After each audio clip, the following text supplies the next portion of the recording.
370ನೇ ವಿಧಿ ರದ್ದಾದ ಮೇಲೆ ಮೊದಲನೇ ಅಸೆಂಬ್ಲಿ ಎಲೆಕ್ಷನ್ ಇದೆ. ಕಾಂಗ್ರೆಸ್ ಪಕ್ಷ ಮೈತ್ರಿಯನ್ನ ಸಾಧಿಸಿದೆ.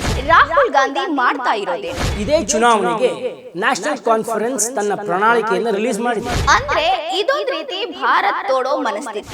370ನೇ ವಿಧಿಯನ್ನ ಮರುಸ್ಥಾಪನೆ ಮಾಡೋದಕ್ಕೆ ನ್ಯಾಷನಲ್ ಕಾನ್ಫರೆನ್ಸ್ ಪಕ್ಷ ತುದಿಗಾಲಲ್ಲಿ ನಿಂತಿದೆ. ನಮಸ್ಕಾರ. ಜಮ್ಮು ಕಾಶ್ಮೀರದಲ್ಲಿ ಚುನಾವಣೆಯ ಕಾವು ಏರ್ತಾ ಇದೆ. ನ್ಯಾಷನಲ್ ಕಾನ್ಫರೆನ್ಸ್ ಮತ್ತು ಕಾಂಗ್ರೆಸ್ ಮೈತ್ರಿಕೂಟ ಈಗಾಗಲೇ ಸೀಟುಗಳನ್ನ ಹೊಂದಾಣಿಕೆ ಮಾಡಿಕೊಂಡಿದೆ.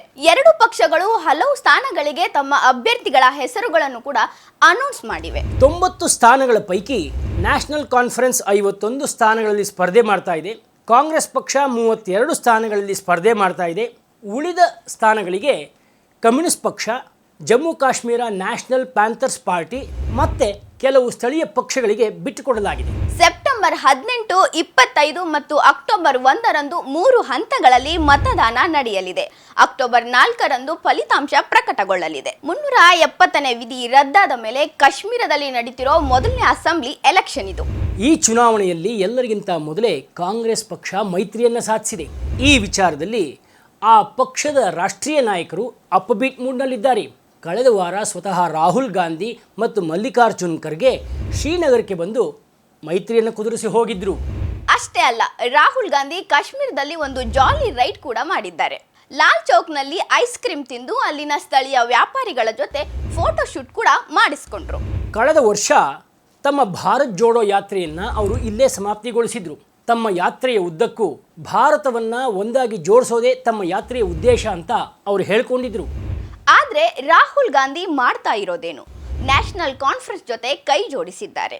ಭಾರತವನ್ನ ಒಂದಾಗಿ ಬೆಸೆಯುವಲ್ಲಿ ಫಾರೂಕ್ ಅಬ್ದುಲ್ಲಾ ಸ್ಟ್ಯಾಂಡ್ ಏನು? ದೇಶದ ಸಮಗ್ರತೆಯನ್ನ ಕಾಪಾಡುವ ಯಾರೇ ಆದ್ರೂ ಫಾರೂಕ್ ಅವರ ಸ್ಟ್ಯಾಂಡ್ ನ ಒಪ್ತಾರಾ? ಇದೇ ಚುನಾವಣೆಗೆ ನ್ಯಾಷನಲ್ ಕಾನ್ಫರೆನ್ಸ್ ತನ್ನ ಪ್ರಣಾಳಿಕೆಯನ್ನು ರಿಲೀಸ್ ಮಾಡಿದೆ. ಕಾಂಗ್ರೆಸ್ ಮಿತ್ರ ಪಕ್ಷ ತಾನು ಅಧಿಕಾರಕ್ಕೆ ಬಂದರೆ ಏನೇನು ಮಾಡ್ತೀನಿ ಅಂತ ಹೇಳಿದೆ. ಅದರಲ್ಲಿ ಎಂಥ ಆಘಾತಕಾರಿ ಅಂಶಗಳಿವೆ ಅನ್ನೋದು ರಾಹುಲ್ ಗಾಂಧಿ ಅವರಿಗೆ ಗೊತ್ತಿಲ್ವಾ? ಫಾರೂಕ್ ಅಬ್ದುಲ್ಲಾ ಬೈಕ್ ಏನ್ ಗೊತ್ತಾ? ಪಾಕಿಸ್ತಾನ ಜೊತೆ ಮತ್ತೆ ಮಾತುಕತೆನ ಶುರು ಮಾಡೋದು, ಚೀನಾದ ಸಹಾಯ ಪಡೆಯೋದು, ಜೈಲಲ್ಲಿರೋ ಪ್ರತ್ಯೇಕವಾದಿಗಳು ಮತ್ತು ಕಲ್ಲು ತೂರಾಟಗಾರರನ್ನ ಹೊರಗಡೆ ತರೋದು. ಅದಕ್ಕಿಂತ ಮುಖ್ಯ ವಿಷಯ ಇನ್ನೊಂದಿದೆ. 1953ರಲ್ಲಿ ಜಮ್ಮು ಕಾಶ್ಮೀರಕ್ಕೆ ನೀಡಿದ್ದ ಸ್ವಾಯತ್ತ ಸ್ಥಾನಮಾನ ನೀಡೋದಕ್ಕೆ ತಾನು ಬದ್ಧ ಅಂತ ಫಾರೂಕ್ ಅಬ್ದುಲ್ಲಾ ಪಕ್ಷ ಘೋಷಣೆ ಮಾಡಿದೆ. ಅಂದರೆ 370ನೇ ವಿಧಿಯನ್ನು ಮರುಸ್ಥಾಪನೆ ಮಾಡೋದಕ್ಕೆ ನ್ಯಾಷನಲ್ ಕಾನ್ಫರೆನ್ಸ್ ಪಕ್ಷ ತುದಿಗಾಲಲ್ಲಿ ನಿಂತಿದೆ. ಇದಿಷ್ಟೇ ಅಲ್ಲ, 1953ರ ಸ್ವಾಯತ್ತ ಸ್ಥಾನ ಅಂದ್ರೆ ಏನು ಗೊತ್ತಾ? ಜಮ್ಮು ಕಾಶ್ಮೀರಕ್ಕೆ ಪ್ರತ್ಯೇಕ ಪ್ರಧಾನಿ ಅಂದ್ರೆ ವಜೀರ್ ಎ ಆಜಮ್ ಅಂತ, ಜೊತೆಗೆ ಪ್ರತ್ಯೇಕ ರಾಷ್ಟ್ರಪತಿ ಸದರ್ ಎ ರಿಯಾಸತ್ ಅಂತ. ಅಂದ್ರೆ ಭಾರತದಲ್ಲಿ 2 ಪ್ರಧಾನಿಗಳು.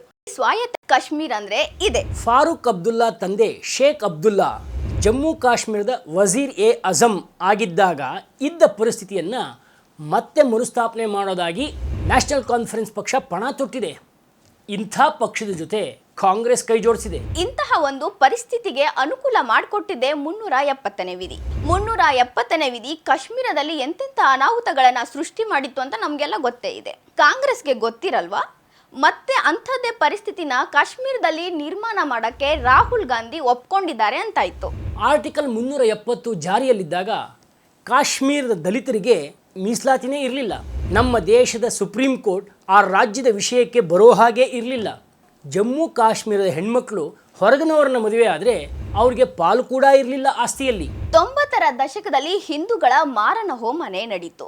ಸಾವಿರಾರು ಪಂಡಿತರನ್ನ ಕೊಲ್ಲಲಾಯಿತು. ಹಿಂದೂ ಹೆಣ್ಮಕ್ಳನ್ನ ಬಲಾತ್ಕಾರವಾಗಿ ಮತಾಂತರ ಮಾಡಲಾಯಿತು. ಮತಾಂತರಕ್ಕೆ ಒಪ್ಪದವ್ರನ್ನ ಅತ್ಯಾಚಾರ ಮಾಡಿ ಕೊಲ್ಲಲಾಯಿತು. ಈ ಎಲ್ಲ ಕೃತ್ಯಗಳಿಗೆ ರಕ್ಷಾ ಕವಚವಾಗಿ ಉಪಯೋಗಿಸಿಕೊಂಡಿದ್ದು 370ನೇ ವಿಧಿ ಎಂಬ ಭೀಕರ ಕಾಯ್ದೆಯನ್ನು. ಮತಾಂಧರ ಈ ರಾಕ್ಷಸಿ ಕೃತ್ಯಗಳನ್ನು ನಿಲ್ಲಿಸೋದು ಬಿಟ್ಟು ಅವರಿಗೆ ಪ್ರಚೋದನೆಯನ್ನು ಕೊಟ್ಟಿದ್ದೇ ಇದೇ ಫಾರೂಕ್ ಅಬ್ದುಲ್ಲಾ.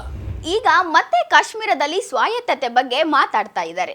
ಇದು ಕಾಶ್ಮೀರವನ್ನ ಭಾರತದಿಂದ ಬೇರ್ಪಡಿಸುವ ಮನಸ್ಥಿತಿ. ಅಂದ್ರೆ ಇದೊಂದು ರೀತಿ ಭಾರತ್ ತೋಡೋ ಮನಸ್ಥಿತಿ. ಭಾರತ್ ಜೋಡೋ ಅನ್ನೋರು ಭಾರತವನ್ನ ಒಡೆಯುವವರ ಜೊತೆ ಕೈ ಜೋಡಿಸಿದ್ದಾರೆ. ರಾಹುಲ್ ಗಾಂಧಿ ನೇತೃತ್ವದ ಕಾಂಗ್ರೆಸ್ ಪಕ್ಷ ಇದರ ಬಗ್ಗೆ ತುಟಿಕ್ ಪಿಟಿಕ್ ಅಂದಿಲ್ಲ. 370ನೇ ವಿಧಿ ವಿಚಾರದಲ್ಲಿ ಮುಗುಮ್ಮಾಗಿದ್ದಾರೆ ರಾಹುಲ್ ಗಾಂಧಿ. ದೇಶದ ಸಮಗ್ರತೆ ವಿಚಾರದಲ್ಲಿ ಇಂಥ ದಿವ್ಯ ಮೌನ ಎಂಥ ಅಪಾಯಕಾರಿ.